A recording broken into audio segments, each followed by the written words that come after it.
No, no en absoluto. El logos que asumió este proceso de inicio de transición para poder liberar al logos anterior procede de ámbitos cósmicos que no son cercanos, porque las condiciones de ese logos tenían que ser muy específicas y no había aquí en la vecindad, aquí alrededor, no había logos con esas características, así que tuvieron que importar un logos de ámbitos que para nosotros serían imposibles de entender por la condición remota que tienen respecto a nuestro sistema solar y nuestra galaxia. Pero como en esos niveles no existe distancia, ¿sí?, traer cualquier producto importado, aunque sea logoico, no paga impuestos y es muy fácil el trámite. Lo único que define eso es la ley de necesidad. Entonces este logos proviene de campos cósmicos galácticos que reunían las condiciones para ofrecer un representante que asumiera las necesidades terrestres para la transición. Y este logos, que va a quedar finalmente liberado al fin de la transición, digamos, la conciencia logoica, la jerarquía logoica original que venía tramitando la existencia planetaria, tampoco se sabe cuál va a ser su destino cósmico. Eso no está revelado. Tampoco está revelado el punto exacto del cual proviene a nivel galáctico, intergaláctico, el nuevo logos, pero se sabe que proviene de niveles cósmicos, ¿sí?, dentro del espiral evolutivo, mucho más alejado que lo que en términos inmediatos tiene que ver con la Vía Láctea y otros lugares. Es un logo de características muy puntuales que proviene de áreas remotas del cosmos.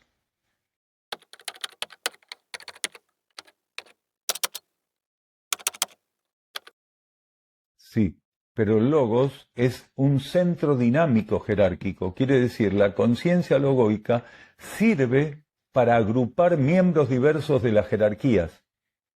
Entonces, cada logos tiene componentes jerárquicos en cada etapa diferentes. Diferentes porque van transformándose y diferentes porque a lo largo de las etapas logoicas algunos miembros jerárquicos del logos siguen otro camino cósmico e ingresan nuevos miembros jerárquicos. Un poco como pasó con el traspaso de Shambhala a Miztlitlán. El logos originario del planeta, el que estaba a cargo de este proceso, contaba con los miembros de las jerarquías que estaban en Shambhala para organizar la vida planetaria. Este logos está cediendo el planeta a otro logos más evolucionado, y al mismo tiempo la jerarquía de Shambhala está viviendo una transformación al punto de mudar a Miztlitlán sus estructuras y liberar parte de los miembros jerárquicos y permitir el ingreso de otros.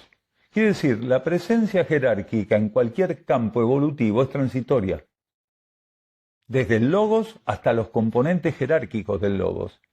Entonces se puede decir simbólicamente que un logos tiene su propio ejército jerárquico, pero también algunos pasan a retiro e ingresan nuevos postulantes para ese ejército.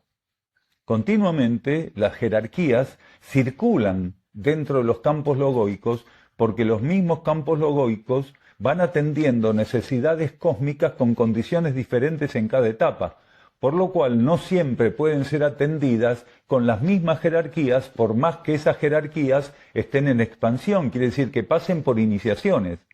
Muchas veces se necesitan condiciones jerárquicas que transitoriamente las etapas anteriores estaban ausentes en el logos.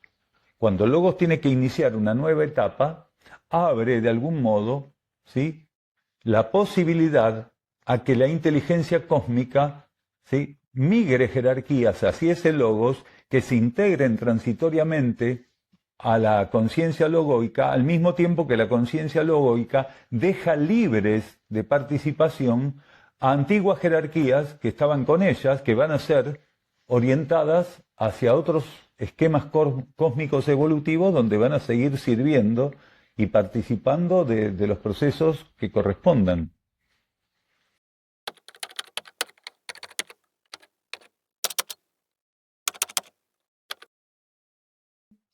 Cada vez que en el campo logoico existe una mudanza, está relacionada a una iniciación cósmica.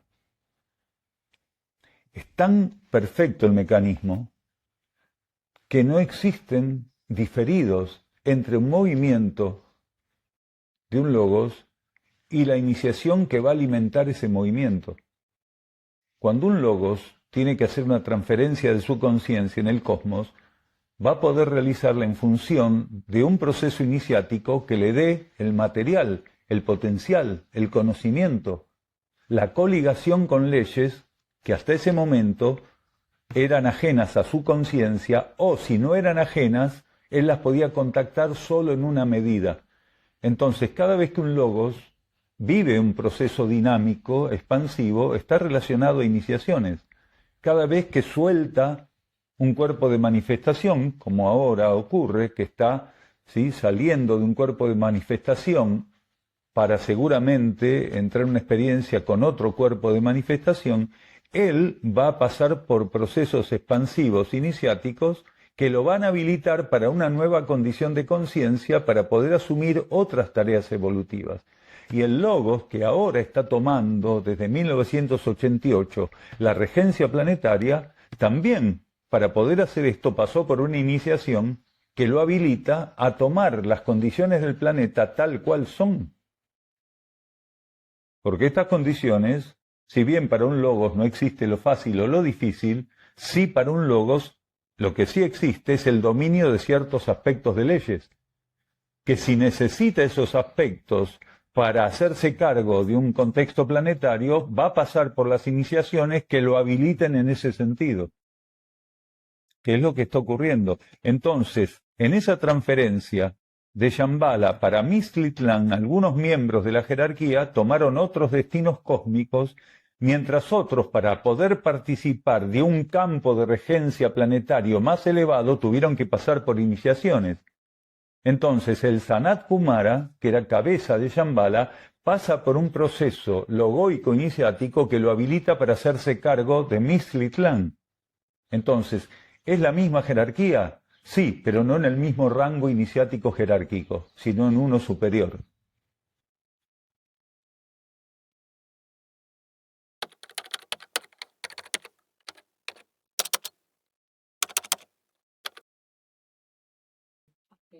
Cuando un logos asume la expresión de su conciencia a través de un planeta, un sistema solar o una galaxia, o un conjunto de galaxias, o aún más, está previsto en el momento de la asunción cuál es el plazo, no el tiempo. ¿Cuál es el ciclo, la extensión del ciclo por el cual se va a hacer cargo de ese campo de energía? Puede ocurrir, como ocurrió con este logos que ahora se está retirando, que en términos cronológicos, quiere decir en términos para nuestro entendimiento, él haya tenido que comenzar el retiro de este campo de existencia unos años antes, lo que en términos cósmicos es prácticamente nada. Es prácticamente nada, porque de 1988, que comenzó esa mudanza, a 2012, que era lo que estaba previsto para el inicio de esa mudanza, prácticamente no hay nada, unos pocos años. Entonces, no es, en realidad, que hubo un desfasaje enorme. Sí hubo un desfasaje, pero no enorme. Por eso, la situación pudo ser sobrellevada adecuadamente. Y cuando termine este proceso de transición, ya va a estar previsto, y ya no con interferencia, sino con una precisión cósmica absoluta, cuando este logos, que ahora asume, va a terminar su ciclo. ¿Por qué? Porque ya no va a haber elementos o campos kármicos que puedan generar algún tipo de alteración en el funcionamiento planetario. Nuestro planeta era muy complicado porque tenía 2 campos kármicos, ¿sí?, a su cargo, y varios campos de ley evolutiva superior y de ciclos, y varios campos que estaban bajo influencia de la ley de equilibrio. Quiere decir, era un campo kármico, ¿sí?, mixto, con condiciones en uno de esas falanges sumamente inestables y tóxicas. Por lo cual, ¿sí?, podemos decir que bajo las condiciones tóxicas que impuso la humanidad, unos pocos años no es nada. Pero, como el cosmos evalúa de modo perfecto las posibilidades, sabía que si no se producía en 1988, el cierre de la regencia del Logos que venía trayendo este tema hacia adelante, iba a ser imposible que no fuera el planeta al fracaso evolutivo.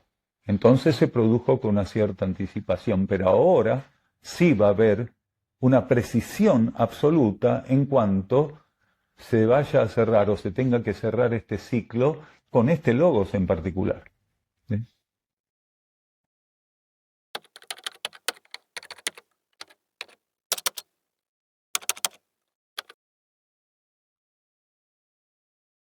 Más rango logoico elevado. De todos modos, tenemos que ser conscientemente humildes de que los niveles más elevados del cosmos no están revelados en sus formatos más amplios. Lo más elevado que las revelaciones para esta etapa de la humanidad señalan respecto a la evolución son los altos niveles logoicos. Hasta ahora es eso, no existe otro tipo de revelación. Y está muy bien porque todavía con lo que recibimos no hicimos nada. ¿Para qué vamos a recibir más si nuestra incapacidad para resolver la vida en función de lo que recibimos prácticamente no existe? Entonces la energía ofrece revelaciones, pero nunca excediendo lo que la conciencia va a poder utilizar bajo ley de necesidad. Entonces, con las informaciones que tenemos respecto de la vida logoica, es más que suficiente. Porque como una vibración es un patrón vibratorio, un patrón de energía, cuando recibimos una información, lo que estamos recibiendo es la revelación de una característica energética. Entonces, con las revelaciones que hemos tenido y la energía que recibimos por medio de esas revelaciones, prácticamente no hicimos nada.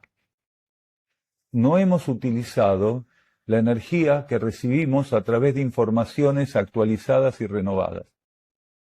La mayoría de las personas se dedicó a guardar un registro racional, memorial de esas informaciones, pero no transformarlas en energía de aplicación práctica. En toda información actualizada hay un patrón de aplicación práctico latente. La mayor parte de las personas no utilizó ese potencial. Y dudamos que lo puedan llegar a utilizar en lo que resta de transición. Claro que siempre se van a ir sumando algunos seres a aquel pequeño porcentaje que esté en condiciones de aplicar de un modo práctico la energía presente en las informaciones. Pero sigue siendo restringido el número, muy bajo el número de seres que puedan aplicar el índice genuino de energía que recibieron a partir de informaciones renovadas o actualizadas, ¿sí?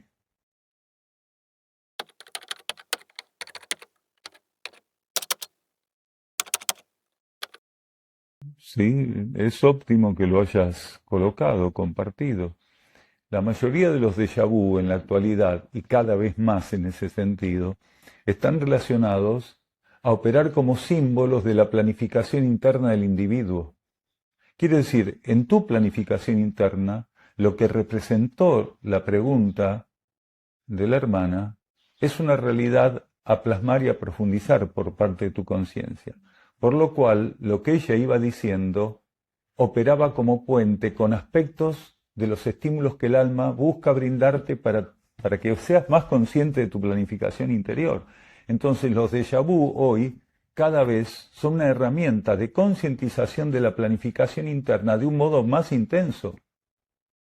Entonces, no hace falta que sea algo que pensamos que nosotros hemos vivido, en qué momento lo vivimos o lo soñamos, sino que algún otro puede estar personificando, simbolizando, volviendo los símbolos, algo que está íntimamente relacionado a nuestra planificación interior. Y por lo visto lo que la hermana manifestó para tu planificación interna es casi una vivencia. Entonces seguramente hay aspectos inherentes a los estímulos internos, inherentes a tu planificación, que están relacionados a un trabajo sobre la fluctuación y sobre otros aspectos relacionados a ella.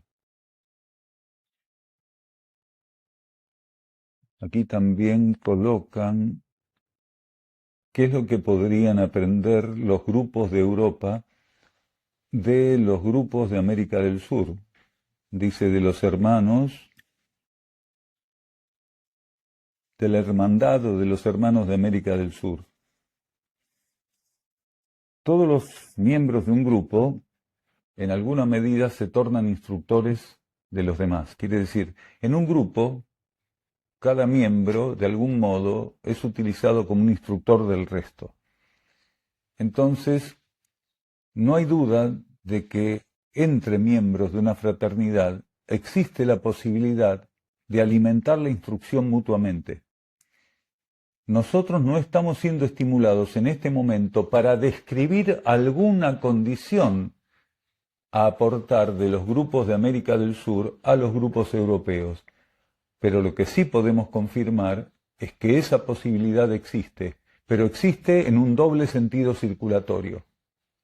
Existe tanto la posibilidad de que los grupos de América del Sur puedan beneficiar a través de aspectos diversos de la nueva energía a los grupos europeos, como los grupos europeos beneficiar a los grupos de América del Sur, ¿sí?, a través de respuestas o situaciones que manejen del modo que corresponda.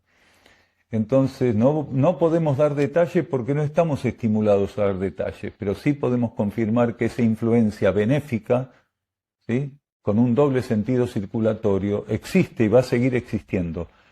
¿De qué modo, en qué medida vamos a servirnos adecuadamente de ella? No lo sabemos, porque no sabemos cuál es el límite de interferencia que los grupos van a seguir recibiendo y cómo van a responder ante esas interferencias. Pero realmente la situación de beneficio genuino, no egoísta, de influencia mutua existe y va a seguir existiendo, aunque no sabemos cuál va a ser el margen, cuáles son los límites de ese proceso.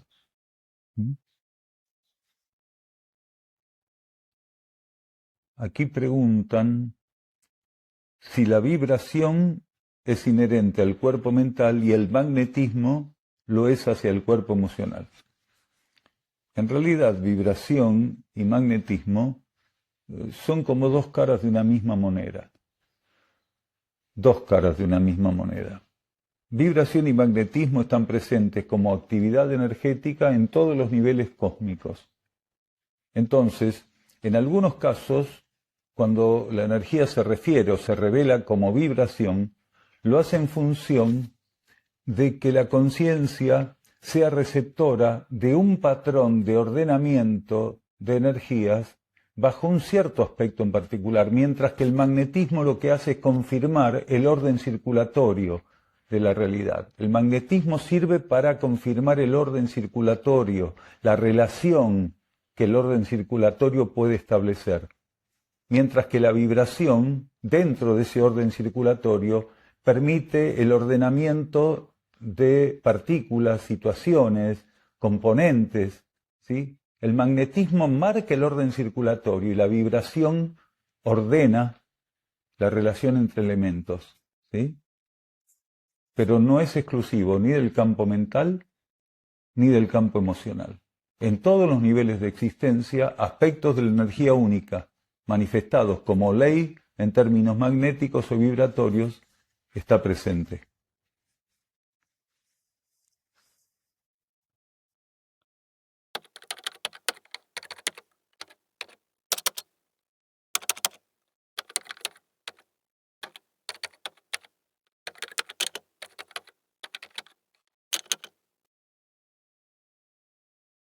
Bueno, desde una óptica racional, lo que decís tiene una lógica.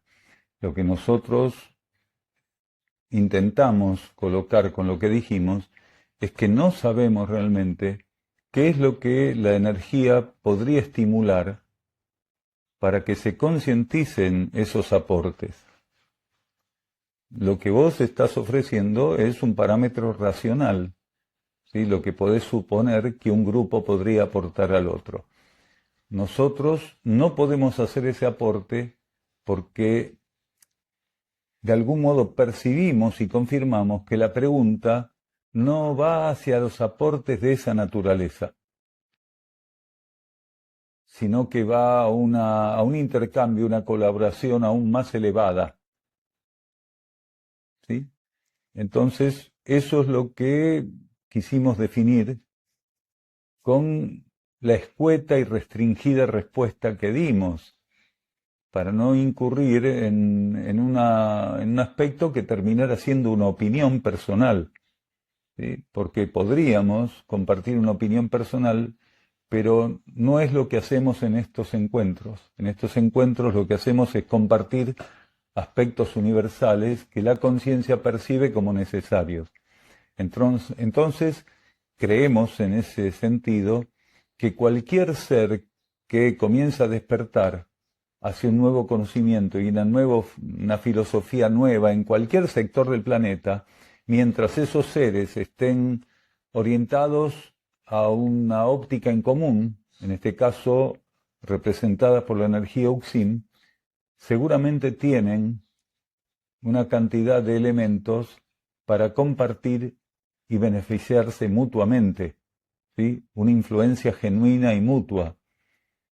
Cuando un grupo como el nuestro opera en distintos lugares del planeta, aunque sea a través de elementos minoritarios, ¿sí? Lo que está haciendo es generar un campo de energía, genuinamente un campo de energía grupal. Entonces, dentro de un grupo, no podemos dividir entre los del sur, los del norte, los del hemisferio norte, el hemisferio sur, el occidente, oriente, porque si no sería muy partidario dentro de un grupo.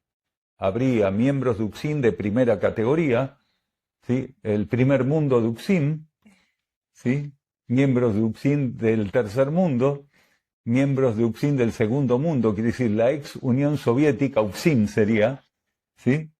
Entonces, entendemos que la pregunta trasciende ese tipo de características, por lo menos es nuestra percepción. Entonces, dentro de un grupo, por más que los miembros estén esparcidos en un rango planetario amplio, dentro de un grupo hay una identidad que está mancomunando esas energías, que las está poniendo en un grado de coligación, de comunión, que hace que en realidad el proceso sea de beneficio mutuo. Cada uno donde está en ese amplio espectro grupal, ¿sí? Está beneficiando al resto, por más que esté a 15.000 kilómetros de distancia. ¿Sí? Entonces, no invalidamos lo que decís, solo que percibimos que la pregunta apuntaba a algo más amplio. ¿Sí?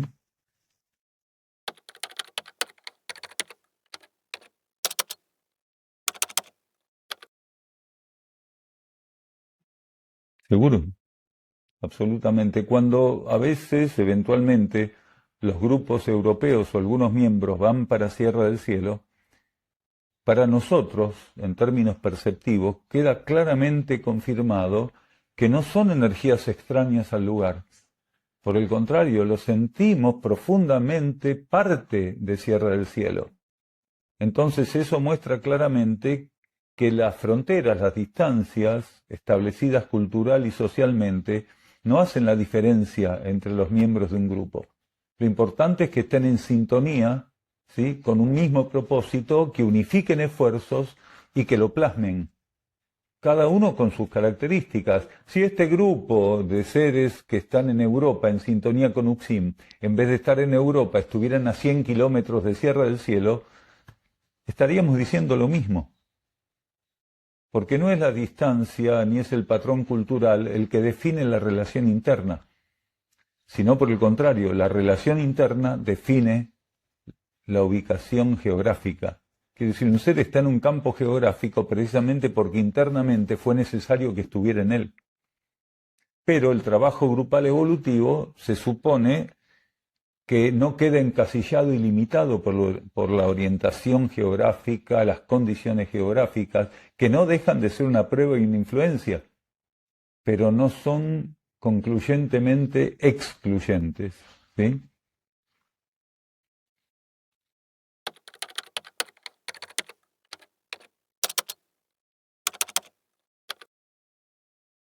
En ese caso, si hubiera surgido un instructor de la península ibérica, el trabajo entre los grupos alineados a ese instructor y en este caso a la energía de Lis en los niveles intraterrenos de Fátima, hubiera sido complementario, no el mismo que el grupo Uxin con la energía de Erx, sino complementario, realmente con capacidad de cohesión entre las dos energías. Pero como eso no se pudo plasmar, la situación de transición planetaria y la conciencia planetaria utilizaron un plan B. Quiere decir, colocaron a disposición de quienes tendrían que haber conformado el grupo ibérico bajo un instructor ibérico, ¿sí? Le ofrecieron características de un grupo alineado a otro centro y un instructor que originariamente estaba entrenado para brindar las energías del otro centro. Actualmente ya no hay problema, porque como tuvo que adaptarse el proceso energético, pero si hubiera surgido ese instructor, hubiera sido maravilloso, porque ustedes estarían trabajando con la energía que originariamente tenían que trabajar, mientras que ahora estamos haciendo un trabajo que es óptimo, pero que responde a una adaptación del proceso original. La transformación del arquetipo original, ¿sí?, tuvo que efectivizarse a tal punto y con tal grado de perfección que quienes estaban listos para el trabajo grupal evolutivo encontraron el canal del trabajo evolutivo que les sirvió, aunque no sea el grupo original y el instructor original. Pero el cosmos adapta las estructuras para que aquellos que no se tienen que ver interferidos, ¿sí?, no se vean interferidos finalmente. Entonces aquí, quienes de ustedes estaban listos para el trabajo grupal evolutivo y poder sintonizar aspectos de la nueva instrucción y la nueva filosofía, no podían quedar afuera de esa posibilidad, sino que la energía acondicionó el circuito de expresión para que recibieran lo que tenían que recibir, aunque hubiera modificaciones de estructura energética, ¿sí?, que aceptar y que transitar.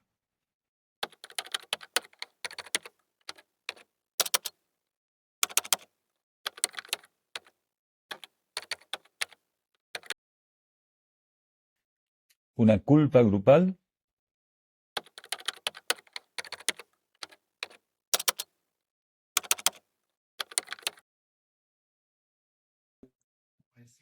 En realidad, los seres que tendrían que haber sostenido el trabajo grupal original para la península ibérica, ¿sí?, incluso en eso involucramos grupos de Francia, no solo de España y de Portugal, ¿sí?, incluso en ese sentido, ¿sí?, grupos de Italia. Italia, Francia, Portugal y España tendrían que haber estado influenciados directamente por la energía de Lis. Entonces, hubo seres que estuvieron preparados internamente para asumir ese trabajo. Lo que no pudieron hacer, dado que es un campo kármico donde el libre albedrío sigue activo, lo que no pudieron hacer es vencer las primeras etapas, que son las más difíciles, superar las primeras etapas de interferencia, que son las más difíciles.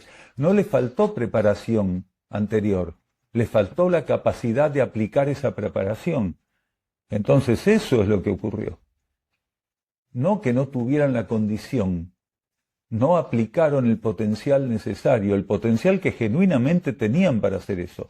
Cuando un grupo de seres está habilitado por planificación interna a sostener un grupo de expresión para que se implante un instructor, la posibilidad de hacerlo es cierta. Porque si están, amparados, respaldados internamente, existe ese potencial, efectivamente. Pero, hasta último momento, un grupo, por más que esté constituido por seres que planificaron internamente cooperar con el planeta de ese modo, va a estar expuesto a las pruebas. Y si un grupo, antes de llegar al nivel de consolidación, de implantación correspondiente, comienza a fluctuar, el grupo se disuelve y fracasa. Y es lo que ocurrió. Y no solo en Europa, ocurrió en todo el planeta en este momento. En este momento ocurre en todo el planeta, y a medida que se tornan más agresivas las fuerzas de la capa psíquica, las posibilidades de que surja un grupo originario en cada región son casi imposibles. Ahora, con este gran desequilibrio propuesto por toda esta esta sangrienta obra de teatro de las guerras, ¿sí? La capa psíquica de Europa, tanto Europa occidental como oriental, está sumamente recargada, sumamente oscurecida, congestionada, rígida. Entonces, eso dificulta que un grupo pueda surgir. Vamos a dar un ejemplo. Aquí algunos de ustedes en Europa sintonizaron que esta energía grupal podía ser válida para el ensayo grupal evolutivo que tenían que hacer. Bien, si no estuviera este grupo, supongamos que nunca hubiéramos llegado a Europa. ¿Estarían aquí en este momento reunidos haciendo un trabajo grupal evolutivo? No, lamentablemente no. Aunque el potencial existiera, solamente se pudo gestionar a través de la colaboración de otro grupo, de la cooperación de otro grupo, que sí pudo sostener ese proceso. Entonces, a partir de ahí, conciencias que tienen el potencial se suman a la estructura que pudo emerger e implantarse. Pero si no hubiera sido así, hubiera sido imposible. Estarían en este momento congestionados e identificados con toda esta gran nube tóxica psíquica que está cubriendo Europa en términos subjetivos. Claro que va a empeorar, hermana, pero afortunadamente quienes pudieran tener el discernimiento para entender que hay un grupo que puede obrar como brújula, como receptor, las cosas pueden ser diferentes. Pero fíjense que así todo, la gente no responde. Sigue totalmente involucrada con sus problemas, con sus ambiciones, con sus deseos, con sus metas personales, con su ideal de éxito en función de que lo único que vale la pena es ir detrás de aquellas cosas que podrían representar el éxito, ¿sí?, para esas personas o las garantías materiales que desean alcanzar. Éxito, suceso, es lo mismo, ¿no?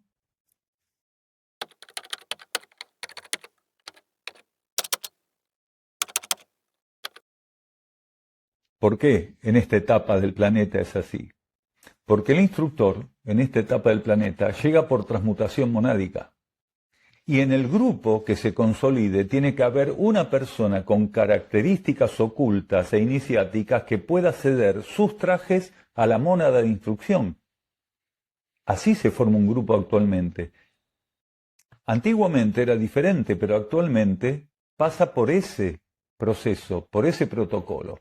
El grupo tiene que mostrar primero que es capaz de sentar las bases sólidas.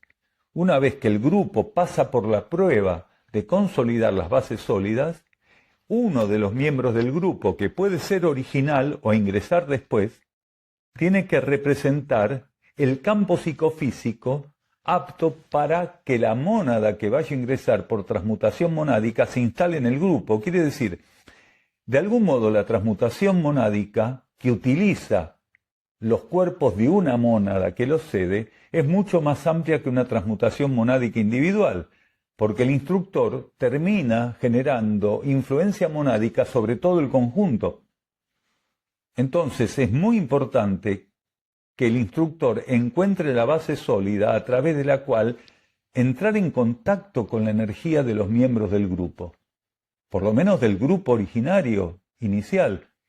Entonces, así se resuelve. Primero el grupo presenta bases sólidas, uno de sus miembros presenta características aptas para recibir una mónada de instrucción, y a partir de ahí ese ser se transforma en la materia como el representante del instructor monádico. Y tiene que haber una relación aún más profunda. El instructor monádico que va a tomar esos trajes, y a partir de ahí ser el instructor visible en la materia, su mónada instruye a las mónadas del resto del grupo, porque es una mónada que tiene una característica monádica superior al de los miembros del grupo, porque la energía de instrucción es una relación monádica, no entre egos. En el ego se tiene que reflejar, pero la relación de instrucción, o de instructor-discípulo, es a nivel de mónadas. Una mónada con condiciones suficientemente evolucionadas con rango de instructor, se torna en ese momento instructor auxiliar del resto de las mónadas, que no por eso dejan de tener contacto jerárquico con aquellas jerarquías que les corresponde. Pero a partir de ese momento se suma la influencia de una mónada que para ellas representa la energía de instrucción bajo un formato en particular. Por eso el grupo pasa a alimentarse poderosamente de una relación interna y energética, porque no se limita al plano externo el instructor. Si un instructor fuera instructor y la relación de instrucción se limitara al plano externo, no existirían grupos de instrucción. No habría cómo sustentar la energía de instrucción en un contexto tan fluctuante y débil como es el ego y la conciencia humana a nivel de personalidad. Se sustenta porque el proceso es interior y se vierte sobre el exterior, no de otro modo. Por eso incluso la energía de instrucción, a través de los instructores actualizados, señala para el discípulo que el instructor es interno y que debe buscar y priorizar el contacto con el instructor interno, que tiene dos caras, es como una moneda con dos caras. Una de las caras es la propia conciencia monádica del discípulo, y la otra cara es la mónada instructora de su propia mónada. Quiere decir, hay dos niveles de instructor interno, la propia mónada y el instructor de esa mónada propia.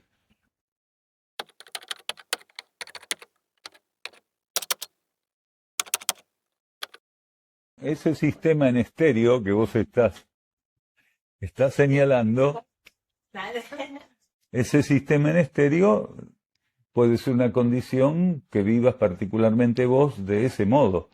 No siempre todo el mundo puede vivir ese sistema como vos lo estás, o esa experiencia como la estás relatando.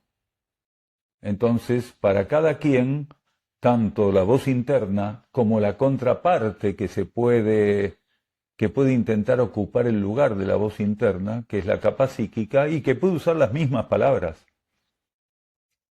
La capacidad de discernir es no comparar las palabras que pueden surgir íntimamente en la conciencia o las indicaciones, sino aprender a percibir el patrón vibratorio de lo que es psíquico, de lo que es interno y espiritual, porque los señalamientos, las palabras, las frases, lo que el ser perciba como idea o sentimiento, puede ser tanto interno como psíquico, prácticamente sin diferencias en su formato y apariencia. La única diferencia es vibratoria, energética, magnética. Entonces hay que aprender a discernir qué proviene de la vida interna genuinamente, de aquella otra voz que puede parecer un eco prácticamente, confirmando lo mismo, y la única diferencia es el tono que vos le pusiste a cada una de las cosas que dijiste. El tono en sí mismo no genera diferencias, sino la vibración que alimenta ese tono.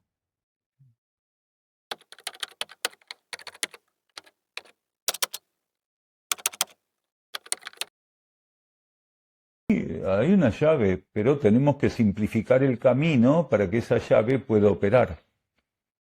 Porque uno puede tener una referencia teórica de cómo operar eso, pero en la práctica su vida estar inundada de cosas inservibles, superficiales, frívolas, ¿sí?, que de algún modo interfieren para que ese proceso de síntesis y de elevación pueda darse. Entonces, primero tenemos que generar condiciones genuinas para que el proceso de discernimiento avance. Si en nuestra vida hay elementos superficiales o innecesarios o frívolos, no vamos a generar las condiciones suficientes para que el discernimiento de orden superior pueda ensayarse, vivirse. Vamos a ensayar un discernimiento de orden inferior, que se puede sustentar a veces simplemente en consideraciones imaginarias o en suposiciones, ¿sí?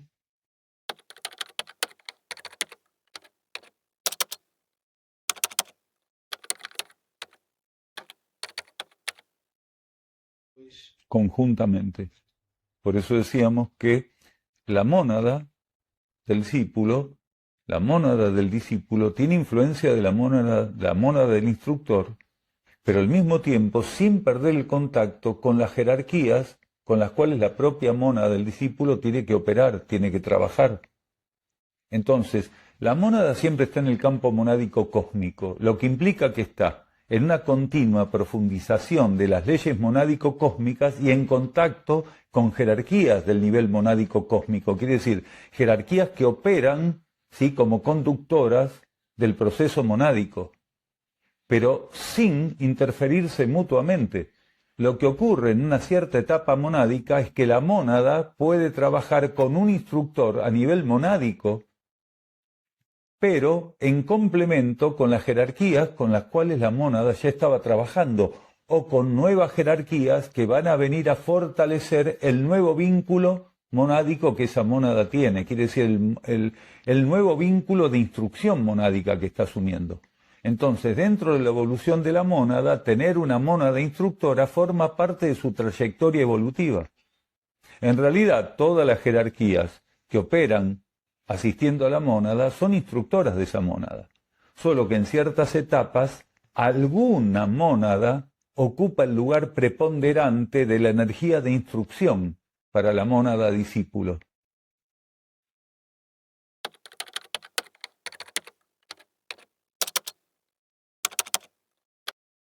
En algunos casos sí, en otros no. Por ejemplo, en el caso de la relación de seres que tendrían que haber encontrado su grupo exteriorizado, el contacto con una mónada de instrucción era de otro modo, con otra identidad monádica instructora.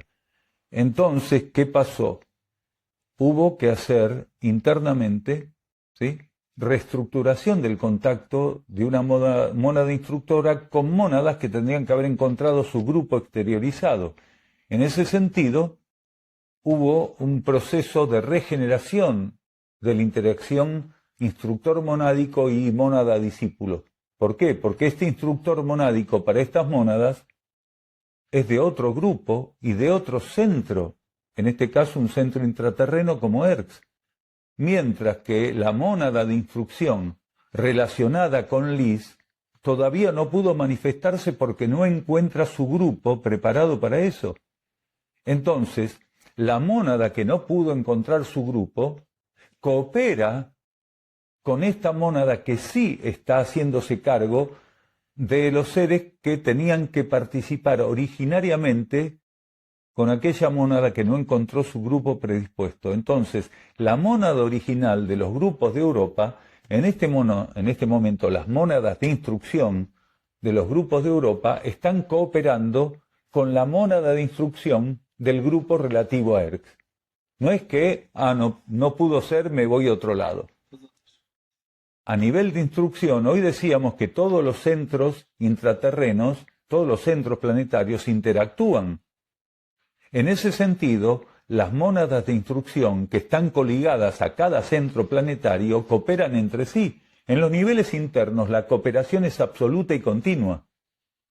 Entonces, si una mónada de instrucción no encuentra la salida a la materia, va a cooperar con aquella mónada de instrucción que sí encontró la manera de trabajar en la materia.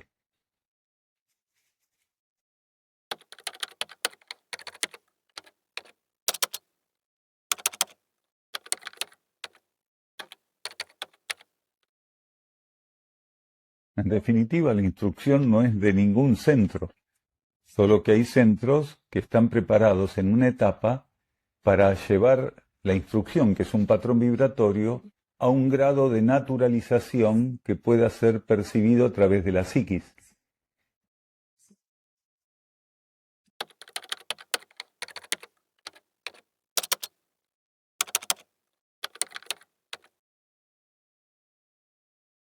No, de Dharma no, porque la mónada no trabaja con Dharma ni con karma, ¿sí?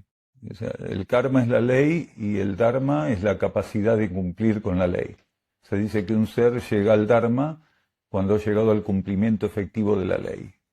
Sin cumplimiento efectivo de la ley no hay experiencia dármica, por lo cual la mónada ni transita el karma ni el Dharma, porque está exenta a ese tipo de experiencias.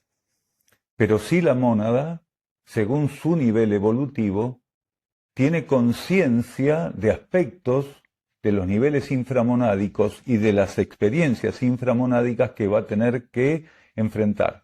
Básicamente como un abanico, como un collage de patrones energéticos, porque en el nivel de la mónada no existen los razonamientos ni los sentimientos, las especulaciones, pero sí existe una multiplicidad de vórtices de energía,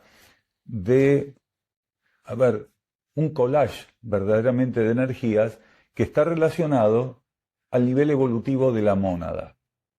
Entonces, parte de ese collage de energías define la relación de la mónada con ciertos aspectos de la vida planetaria, con ciertos aspectos de la vida planetaria incluso relacionadas a un centro en particular. Entonces, en Sudamérica existen más centros en este momento activos y revelados que en Europa y en el resto del mundo, en función de que la espiritualidad y la nueva filosofía surgen desde Sudamérica como antes surgieron de Oriente, ¿sí? En el hemisferio norte, ahora surgen y fluyen desde el hemisferio sur en Occidente.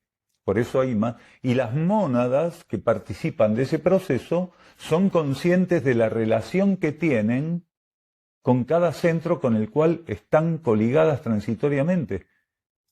Entonces hay una cantidad de mónadas de seres encarnados aquí en Europa que están ligadas monádicamente a Lis. Algunas están ligadas a Erx, otras a Anutea y otras a los distintos centros que están revelados. Entonces, no es un conocimiento concreto y analítico que tiene la mónada porque está por sobre encima de esos mecanismos que la limitarían tremendamente. Si una mónada tuviera como herramienta para relacionarse con la realidad planetaria el déficit notorio de la psiquis, no podríamos decir que la mónada está asistiendo a nuestro proceso evolutivo. Pero ciertamente tienen con su propio mecanismo de conciencia ante la realidad, ¿sí?, la objetividad de saber qué es lo que tienen que hacer, cómo, cuándo y dónde.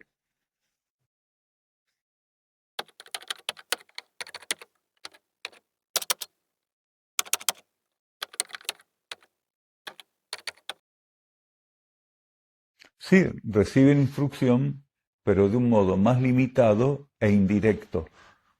Mas uma via psíquica onírica, por exemplo? Sí, claro, por la vía onírica y cuando la psiquis está suficientemente alineada por la vía interna. Pero cuando el grupo que tendría que estar expresado está ausente, hay deficiencias para contactar la instrucción. Quiere decir, vivir la interferencia de no poder contactar la instrucción del modo más profundo para ese potencial es parte de la prueba kármica que un grupo y un individuo tiene que vivir. Porque que un grupo no se pueda sostener en la materia suficientemente es a raíz de sus decisiones, de su libre albedrío. Si un grupo está asignado para manifestarse y no se manifiesta, la responsabilidad es de aquellos que tenían que hacer ese trabajo. Lo que no quiere decir que esos seres van a quedar desamparados y fuera del tratamiento evolutivo que les corresponda, pero sí a nivel del ego y la personalidad van a tener una dificultad mayor y el contacto con la energía de instrucción va a tener más interferencias.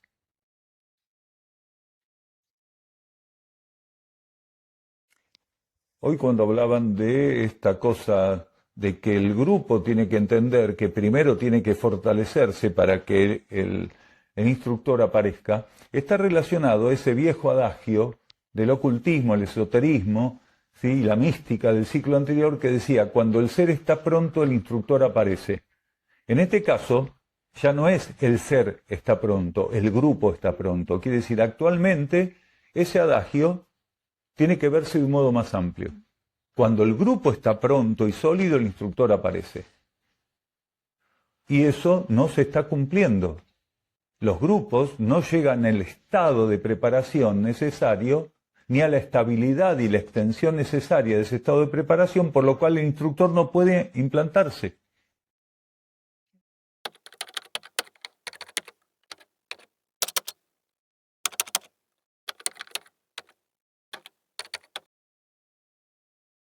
precisamente la humildad que algunos de los miembros particularmente pudieran implantar como herramienta en su conciencia es fundamental, porque los grupos se disuelven por rivalidades y competitividad en términos de liderazgo. O sea, que es algo que interesantemente nunca ocurrió en Grupo Uxin, porque llegó un punto de preparación y maduración donde nunca hizo falta puja por liderazgo. Nunca hubo una lucha en el grupo por liderazgo, por ver quién lo coordinaba. El grupo llegó a un grado de solidez, de estabilidad, donde aceptó espontáneamente o naturalmente cuál era la conciencia que estaba en condiciones de coordinar el grupo, de llevar el grupo adelante. Y esto es muy diferente a lo que ocurrió y ocurre en todos los grupos. Tal vez sea uno de los pocos grupos en el planeta donde no hubo luchas por el poder. Desde la hora cero en nuestro grupo jamás hubo una puja por el poder. Solo en una oportunidad, que ahora viene a nuestra conciencia, en el primer año o año y medio de funcionamiento de nuestro grupo, una persona que conoció de la existencia de nuestro grupo se acercó para ver de qué se trataba. Ingenuamente, cuando vio que el grupo estaba funcionando, que ya tenía un lugar donde funcionar, dijo, qué interesante, me interesaría participar de un modo más preponderante. Entonces, lo que comenzó a intentar hacer fue forzar un debate de Daniel con él. Y él, de algún modo, buscaba forzar ese debate. Y mientras forzar ese debate, siguió participando de los estudios que dábamos. Llegó un momento que cuando él participó de una cantidad de estudios, de repente dijo, acá no tengo nada para debatir.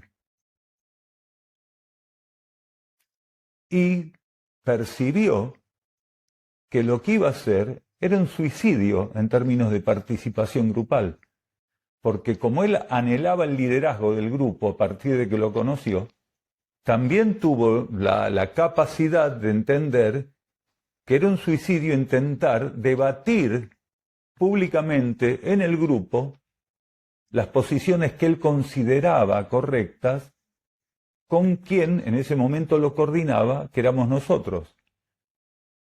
Entonces, desistió de ese proceso, pero desistió por un tiempo, porque luego, sin manifestar abiertamente nuevamente la intención de debatir, él seguía haciendo un trabajo de socavación con los distintos miembros del grupo, sin saber que los distintos miembros del grupo venían a contarme el trabajo de sabotaje que él quería hacer. Era una cosa muy madura. Entonces, durante un año estuvo haciendo un trabajo para ganar adeptos políticos filosóficos dentro del grupo, para preparar el golpe de Estado, ¿se entiende? Fue una cosa muy ridícula.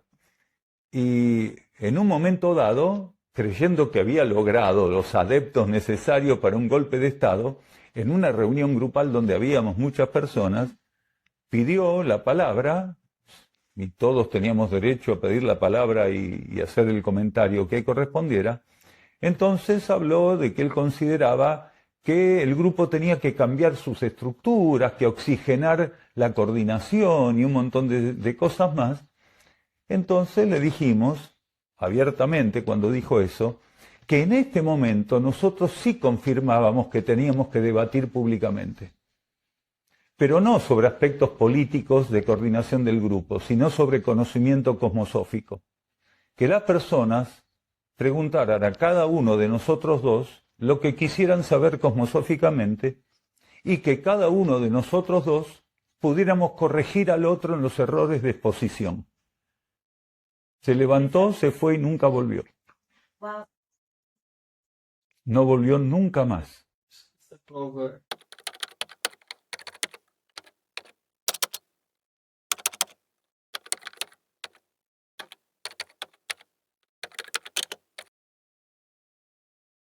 Es eso. Fundamentalmente porque cuando nosotros fuimos estimulados a plantear el debate, ofrecerle el debate, sabíamos que no iba a aceptar eso. Entonces el ofrecimiento fue la herramienta para inhabilitar su influencia negativa sobre el grupo, porque él, al rechazar el debate, implícitamente y por carácter transitivo, estaba reconociendo que no estaba en condiciones y a la altura para debatir. Entonces, todas sus expectativas, toda esa red de conspiración que había armado, la había armado para llegar al poder del grupo por vía política, no a través de un debate público, como hacen los candidatos a presidentes que debaten públicamente. Entonces, para él fue un golpe tan fuerte en el ego que se levantó silenciosamente, se fue y nunca más volvió. Si un grupo, por ejemplo, hiciera un trabajo de elección racional, especulativa y comparativa para ver quién va a coordinar, ese grupo no es espiritual. Ese grupo todavía intenta sostener su funcionamiento a través de un patrón selectivo que no está estimulado ni respaldado por la vida interna. Por eso, un grupo que realmente respondiera a arquetipos internos para servir al planeta, en ningún momento va a pasar por un proceso pseudo-democrático de poder designar quién va a coordinar. Por ese motivo tiene que sentar bases sólidas, profundas, para que el instructor se manifieste. Una vez que el instructor se manifiesta, la energía del instructor opera como una brújula para el grupo. Se torna una referencia tan contundente que el grupo no busca ver si otro va a ser el que ocupe ese lugar o si admite que aquel lo ocupe, sino que automáticamente, bajo ley de síntesis y economía, reconoce en el instructor la herramienta para seguir adelante. Eso es una etapa muy elevada para un grupo, porque ya los egos, buscando ocupar un lugar, buscando ser referentes, buscando ser reconocidos, dan paso, con la suficiente humildad, a curvarse ante la vida interna que está colocando una herramienta en la materia. Ahí es donde la humildad, a la que hace referencia Susana, es fundamental, es indispensable, insustituible. Bien. Oh. Casi como lo Casi. 7:20. Bueno, guarden preguntas para mañana entonces. ¿Sí? Gratitud.